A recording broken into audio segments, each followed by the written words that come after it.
Good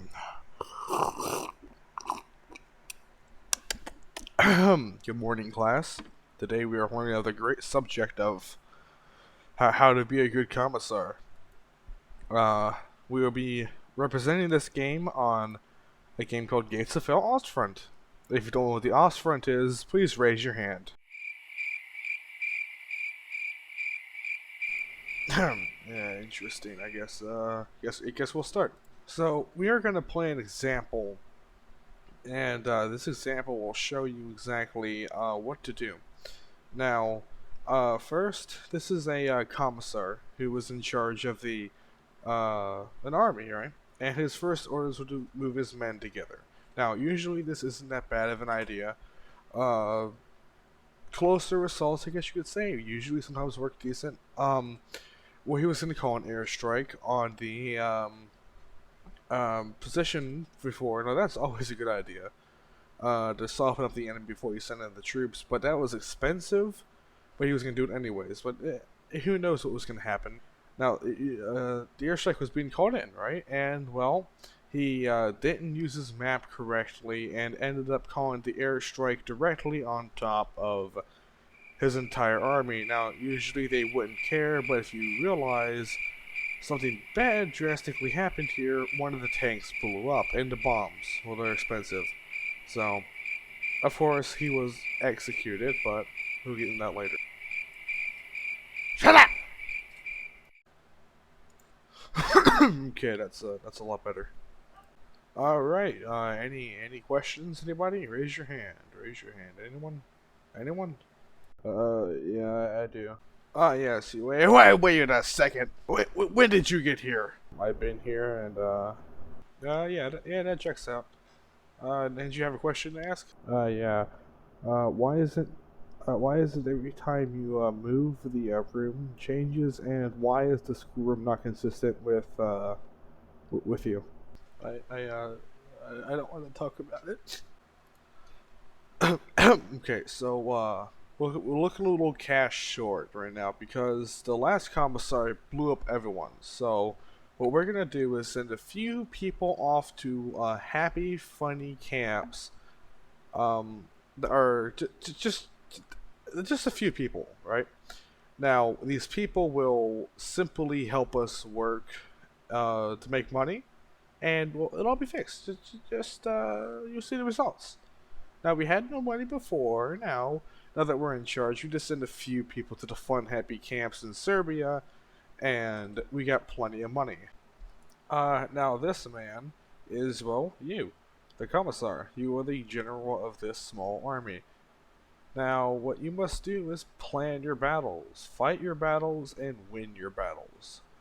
With no matter how much blood, people you lose, none of that matters as long as you don't get executed, put into a fun, happy camp land, or get shot by artillery 800 miles away. No questions! Is exactly what you need to teach your men. Remember, never question the commissar.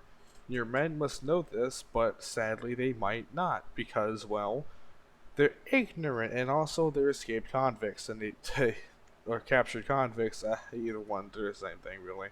So, make sure to keep your morale extremely high for your men.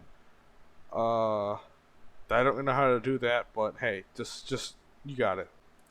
Now, most of your army should consist of a few armored and maybe some air support elements, just as HMGs, mortars, but most of this army, since we had still a little bit limited money, we're going to invest in some cheaper units, and we've learned our mistakes from the last commissar. This time, we will charge the enemy, not get bombarded by our on airplanes. We will be charging the same position as before, but without airplanes. It will be a cheap and effective method of taking objective with our penal battalions. They are strong, slightly okay, and will be shot if they take a step back. Now, let's watch the video of the assault. So basically the assault consisted of the commissar, which is us currently, spawning the men. Now, of course, the men proceeded to stand around for a minute while orders were being assigned, and one by one, the orders got sent out for them to frontally charge this FOB. Once we have taken this objective, of course, there's another one across the river line with MGs pointed at it, but I'm pretty sure they will be fine. With like 10 people, you can stop a bullet, but that's still normal. So it went relatively well. With the continuation of the assault, the men pushed through the forest and proceeded to open fire on the MG, or vice versa, should I say.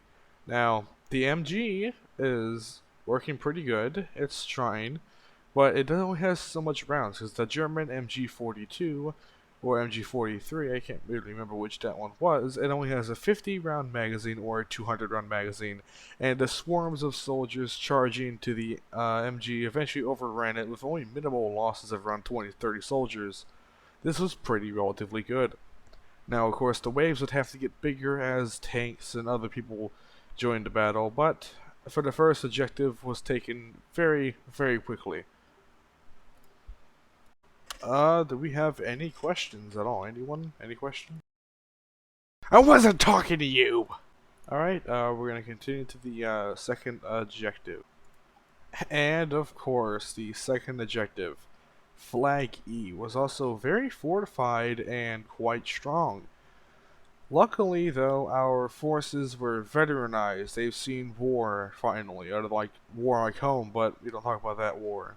Now, the war here is different because we were assaulting through the trees, which gave us a slight advantage. But around this time, and well, a tank came by through the east side or somewhere like that, and this tank didn't really pose too much of a problem. We already had people sent over there to go stop it, and without a short time, we swarmed the tank and just simply threw a lot of grenades at it, and eventually it blew up.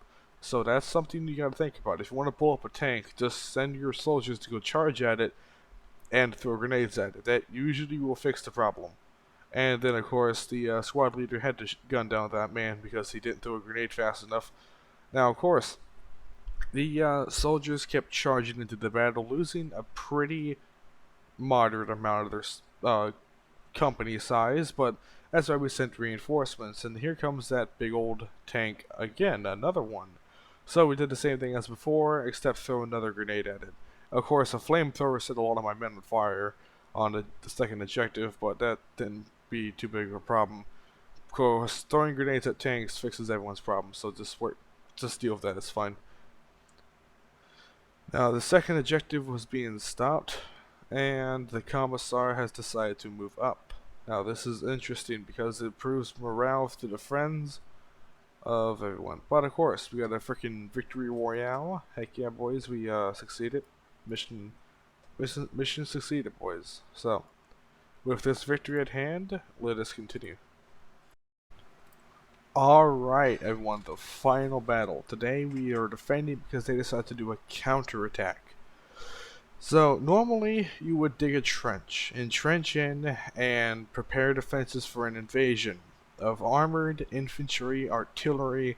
Well, we didn't have to do that because instead of building a trench, we decided to build a trench of men. Now, of course, the reason why the commissar was shooting the people is because, well, every time they got close, they had to die.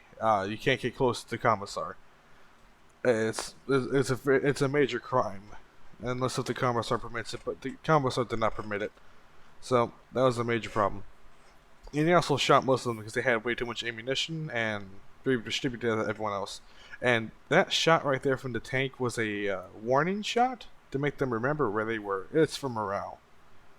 Now we moved into conscripts who were less, more militarized and have some human rights. And that was because of the stupid tank gunman, but the commissar didn't see it. Then, of course, the squad leader gunned down 2 men because, well, we don't. They didn't die. They didn't die fast enough. Of course, the first enemy invasion was a tank. That was a slight issue, but of course, issues are issues. They get resolved pretty quickly. Now, the battle was taking off, and the Germans are beginning to send in their first wave. We were moving around our partisanes and conscripts, and all them move around to hold off against them. Now, of course, the squad leader was shooting people for the following reasons: having too much medicine, too much ammunition, laying down when you're getting shot at, and bandaging yourself, not firing, and looking at the commissar, and also taking a step back, and that's very illegal. So he was executing people who wasn't there. It's always good to tell your squad leaders what you want them to do, and this definitely helps them around, keep them fighting. And of course, this is very important and crucial for the pretty much the entire Soviet army. If you don't do this, bad things can usually happen. And then of course he shot them there because they ran away from the grenade and they took a step back, and that's a very no-no. And that guy was shocked because he had too much ammunition. So then the commissar continued to proceed to, well, not really commissar, he's just a low-leveled guy who's in power of the current squad. He continued to execute people who kept using bandages, and then they got blown up. But that's just the Soviet Union. Now my tank here, if you just saw that, he freaking shot like 20 soldiers, so we executed all the tank men and put conscripts in there to go blow up some of these tanks here because they're starting to push through. Now this man here, right in front of our commissar, he's in control of the tanks. We are relieving pressure onto him, and he is our lieutenant at this point. He will pretty much deal with the tanks, so if the tanks blow up, it's not our fault. It's always nice to have a scapegoat once or twice because it fixes your problems usually relatively easily. And the tank crew started shooting at the tanks using a lot of its ammunition, but hey, it's all good. It works. Ammunition can be replaced, especially if it's for blowing up enemy tanks. So it's a win-win. A bullet or an enemy tank. So we can always turn their tanks to more bullets because it just works. Now, the Germans started pushing into our lines a bit deeper, but they have not crossed the river because of the tank. The extra tank support did help, but we didn't do it for the soldiers. We did it because, well, their tanks are vulnerable, so we indeed hit them. Now, of course, all their tanks were not really heavy tanks. They didn't call them much but a medium tank to fight us. I didn't think they thought we had tanks, but no, we had tanks. Now, of course, the Germans continue to push through, but the battle is almost over. Now, a fatal mistake we made here. Ready? We put someone else in charge of the tanks. Said meaning they have command of the tanks, they have the radio for the tanks, but this means when the tanks retreated to go inform their commissar they're out of ammunition, well, the tank commander wasn't really happy about this. So he ordered the other tank to fire on them for using too much ammunition, which caused the tank to, explode, and he kept ordering them to fire. So we made a fatal mistake, but we were too busy looking at the minefield we accidentally set our people on and promptly executed him, and as well as executed the other tank crew for listening to such terrible orders. Then put another conscript squad in the tank. So it was a win-win. We lost the tank, but nothing can't be repaired, right? It worked. It's fine. And a lot of ammunition losses, but what matters is we have won. Kind of. But we did place our troops in the minefield, but that's fine. I'm lucky they didn't step in any mines. But hey, we won the battle. So, after this video, I hope you all learned something terrific on how to become a great commissar. I took a lot of work into this, and I'm bad at animating. And, well, please leave a like and subscribe. And adios.